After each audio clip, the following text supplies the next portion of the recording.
এই ব্যক্তির কাছে সবচাইতে অপছন্দের নিকৃষ্ট মানুষ ছিল নামাজি মানুষ। আপনি বলেন, এরা বলতো এরা নাকি ঘুম থেকে উঠে জায়নামাজ তালাশ করে, এরা কি আসলে জায়নামাজ তালাশ করেছে নাকি জায়নামাজের ব্যবসা করেছে? তিনি নাকি ঘুম থেকে উঠে জায়নামাজ খুঁজেন, আমরা তো ঘুম থেকে উঠে অজুর পানি খুঁজি, সে খুঁজে জায়নামাজ, তার মানে সে অজু ছাড়া নামাজ পড়তো। অর্থাৎ আসলে মূলত নামাজ কালাম পড়তো না, ওই জায়নামাজ এটা একটা ব্যবসা। তারা জায়নামাজের ব্যবসা করেছে, তারা কোরআন শরীফ সামনে নিয়ে দুয়া ধরে সেই ছবি পত্রিকায় দিয়ে সেটার ব্যবসা করেছে। তারা মূলত ধর্ম ব্যবসা করেছে, হাতে তসবি নিয়ে শপথে বাক্য পাঠ করার সময় তসবি নিয়ে সেই তসবির ব্যবসা করেছে। তারা মূলত ইসলাম মনে প্রাণে মানে নাই। এরা আসলে কেউ মুসলমান ছিল না, এরা ছিল মুসলমান নামধারী মালাউনদের সরাসরি এজেন্ট, যারা এই দেশে শাসন ক্ষমতায় ছিল। নামধারী এজেন্ট। প্রমাণ কি? আমাদের কাছে প্রমাণ আমাদের দিতে হবে না, ওদের যারা নেতাকর্মী আছে, এই জালেম সরকারের একজন পার্সোনাল সেক্রেটারি ছিল মতিউর রহমান, মুক্তিযোদ্ধা মতিউর রহমান রেন্টু। তার বইয়ের ভিতরে আছে, তার একটা বই আছে আমার ফাঁসি চাই। ওই বইয়ের ভিতরে সে লিখছে যে এই জালেম সরকার কেমন ছিল, তার চরিত্র কেমন ছিল, সে কি আসলে মুসলমান ছিল কিনা, ধর্ম সে মনে প্রাণে মানছে কিনা, নাকি সে ধর্মের ব্যবসা করেছে। তার এই বই থেকে সমস্ত কথা উঠে আসে।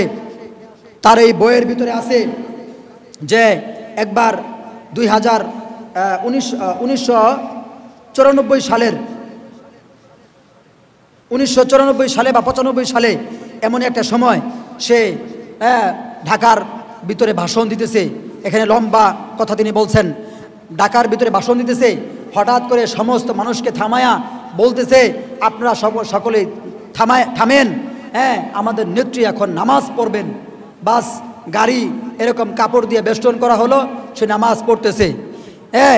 আচ্ছা বলেন, নামাজ যদি আপনি জোহর পড়েন বা আসর পড়েন, দিনের বেলা নামাজ তো জোহর এবং আসর এটি যাই পড়েন, জোহর এবং আসর যে নামাজই পড়েন, কোনো নামাজ পড়তে কি 1 ঘন্টা সময় লাগে? 45 মিনিট পার হয়ে যাচ্ছে, তবুও তাদের নেত্রীর নামাজ শেষ হয় না। কিছুক্ষণ পরে তাদের এক দলের একজন নেতা তোফায়েল আহমেদ, সে মাইকে ঘোষণা করে বলতেছে, এই নেত্রী কিসের নামাজ পড়ে, আসর না জোহরের? এখন তো যদি আসর নামাজ পড়ে থাকে, এখন তো আসরের রক্ত হয় নাই। ওই একজনে বলছে যে নেত্রী এখন আসরের নামাজ পড়ে। তখন এই তোফায়েল আহমদ তিনি দাঁড়াইয়া মাইক দিয়ে বলতেছে, আসর নামাজ নেত্রী পড়া শুরু করছে, এখনও তো আসরের আজানই হয় নাই। আসরের কি হয় নাই? আজানই হয় নাই, আজান হয় নাই। তবুও সে নামাজ পড়ে মানুষকে সে দেখাইছে আমি নামাজি ব্যক্তি। সকল মানুষকে দাঁড় করাইয়া গাড়ির ভিতরে নামাজ পড়ে, এবং কি ওই গাড়ির ভিতরে মানুষ যে উকি মেরে দেখে যে আসলে নামাজ পড়তেছে কিনা। আপনি বলেন, আসরের নামাজ যদি টাইম হয়েও থাকে, তাহলে সে নামাজ পড়তে 45 মিনিট সময় লাগে। কি বলেন? তাও আবার রাস্তাঘাটে। তোমার যদি নামাজ লম্বা সময় নিয়ে পড়তেই হয়, বাড়িতে যেয়ে পড়ো, রাস্তাঘাটে মানুষকে দেখানোর জন্য লম্বা সময়ে ওয়াক্ত ছাড়া কিসের নামাজ পড়ো মিয়া? এই নামাজ ছিল এই নেত্রীর 1 নাম্বার ব্যবসা। ব্যবসা করেছিল সে নামাজ।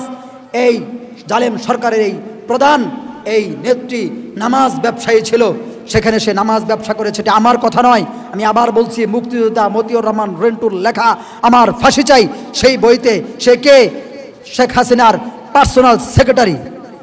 এই জালেম শাসক এই প্রধান এর পার্সোনাল সেক্রেটারি ছিল। সে লিখছে এই বইয়ের, তার এই বইয়ের ভিতরে। এমনকি যখন সবাই শুনলো যে আসরের টাইম হয় নাই কিন্তু নেত্রী নামাজ পড়তেছে, এটা শুনে সকল দলের নেতাকর্মী যারা আছে সবাই হাসাহাসি শুরু করে দেয়। এটা কি হলো? এমনটি তিনি কেন করলেন? এরপরে আরও দেখেন কিভাবে এই ধর্ম ব্যবসায়ী ছিল। এগুলোর মুখোশ যদি আপনাদের সামনে উন্মোচন না করে দেওয়া হয়, আপনারা চিনবেন না। 10 বছর পরে তাকেই আবার নেতা মেনে বাংলাদেশে তাকে নিয়ে আসবেন। এই জন্যই এদের মুখোশ উন্মোচন করে দেওয়া আমাদের আলেমদের উপরে জরুরি হয়ে পড়েছে। বাতিল যদি কে হয়, ওই বাতিলকে মানুষের সামনে বাতিল হিসেবে দলিল আদিল্লার মাধ্যমে উপস্থাপন করে দেওয়া, এটা আমাদের নৈতিক দায়িত্ব, আমরা এটা মনে করি। এরপরে দেখেন, কোনো একবার ফেরিঘাটে রওনা দিবে, বাস ওই ফেরিঘাটে সে বলতেছে তার ওই মতিউর রহমান রেন্টু সাহেবকে বলতেছে, আমি গোপালগঞ্জে যাব, আমার জন্য মাওয়াতে ফেরি রেডি করো যেন আমি যেতে পারি। তো তিনি বলতেছেন, আরিচা দিয়ে যাবেন না মাওয়া দিয়ে যাবেন? যে কোনো এক জায়গাতে যাইতে পারি, তবে মাওয়া দিয়ে যাব, আরিচার কথা বাদ দেও। আরিচা দিয়ে গেলে দেরি হয়ে যায়, বাস সে আর আরিচা দিয়া যাবে না, এটাই সিদ্ধান্ত হলো। সকাল থেকে বিভিন্ন 3-4টা ফেরি ওইখানে রাখা হলো যে তিনি আসবেন, আর হাজার হাজার মানুষের এরকম হাজার হাজার গাড়ির লাইন পড়ে গেছে, দুপুর গড়ায় আসতেছে, তবুও সে আসে না। পরে বিকালবেলা সে শুনতে পেল এই মাওয়া রুট দিয়ে সে আসে নাই, আরিচা ঘাট দিয়ে সে চলে গেছে। সারাদিন মানুষকে অপেক্ষা করে কষ্ট দেওয়াই ছিল এই জালেম সরকারের 1 নাম্বার কাজ। নিরাপত্তার নামে মানুষকে কষ্ট দেওয়া ছিল যার সবচেয়ে তার পছন্দনীয় কাজ, সে এটি করত। এবং তিনি তার কিতাবে, তার বইয়ে আরেকটি কথা লিখছেন যে তিনি বলতেছেন যে গোপালগঞ্জের সেই তাদের যে বাড়ি, সে বাড়ির পাশেই একটি মসজিদ। তো এই মসজিদে তাদের বাড়ির এরিয়ার ভিতরেই একটি নারিকেল গাছ ছিল। সেই নারিকেল গাছের বিভিন্ন পুরোটা নারিকেল গাছ বেঁকে ওই মসজিদের উপরে এরকম হেলে আছে। তখন ওইখানে যারা নেতারা আছে তারা বলতেছিল, স্থানীয় লোকজন আছে, তারা বলতেছিল যে আপনাদের এই গাছটা আমাদের মসজিদের উপরে চলে আসছে, বাউন্ডারির সাথে এই গাছ, তো এই গাছটা যদি কেটে ফেলেন তাহলে ভালো হবে, তাহলে ওই মসজিদটা আমাদের কোনো ক্ষতি হবে না, না হলে যদি গাছ তুফানে পড়ে যায় তাহলে মসজিদের ক্ষতি হবে।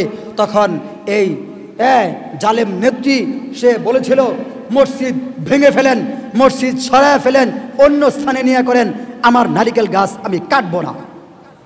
তাহলে বুঝেন মসজিদ এই জালেম নেত্রীর কাছে কোনো গুরুত্বপূর্ণ স্থান ছিল না, কোনো মহাব্বতের স্থান ছিল না। এই মসজিদের সাথেও এই জালেম নেত্রী বেয়াদবি করেছে।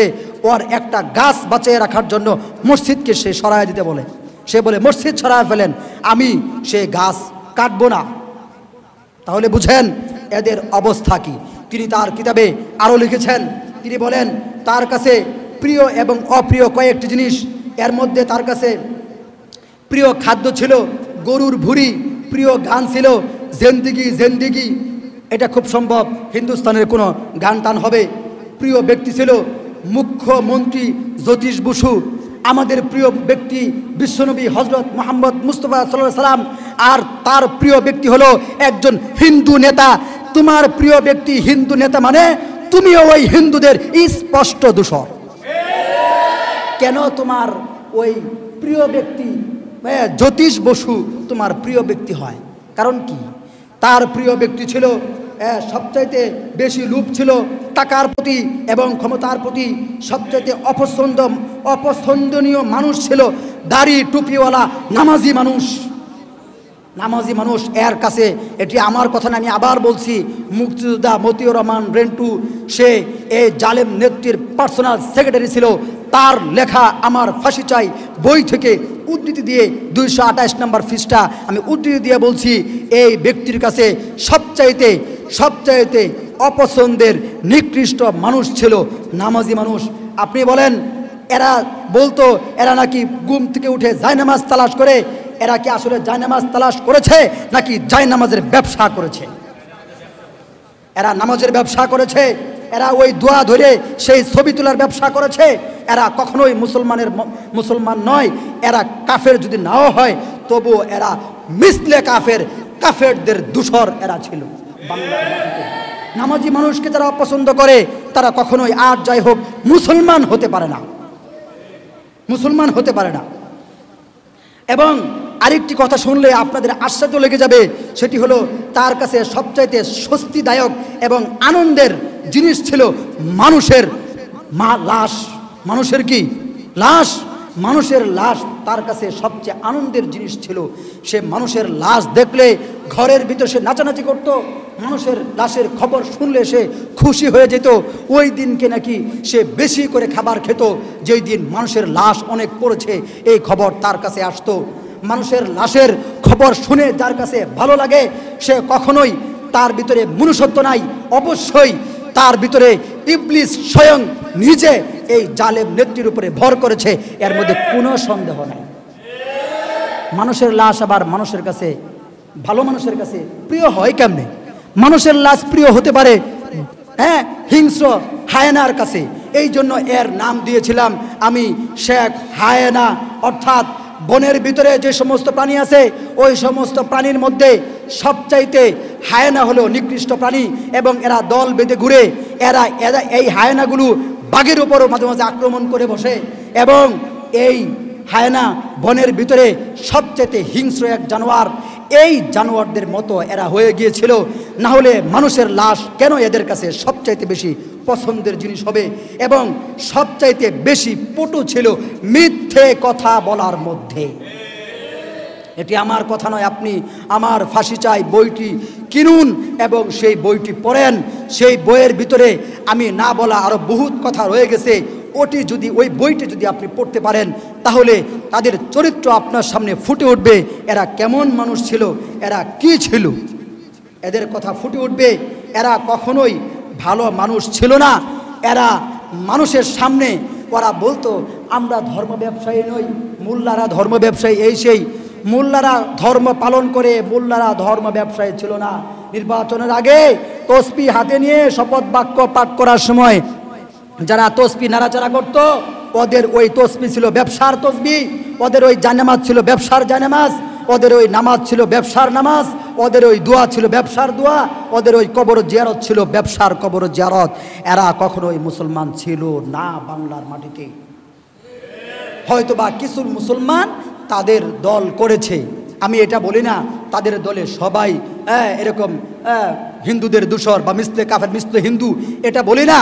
কিন্তু তাদের ভিতরে, তাদের ওই দলের ভিতরে অনেকেই আছে যারা এই কাফের কুফফারদের স্পষ্ট সরাসরি দূষর ছিল এরা।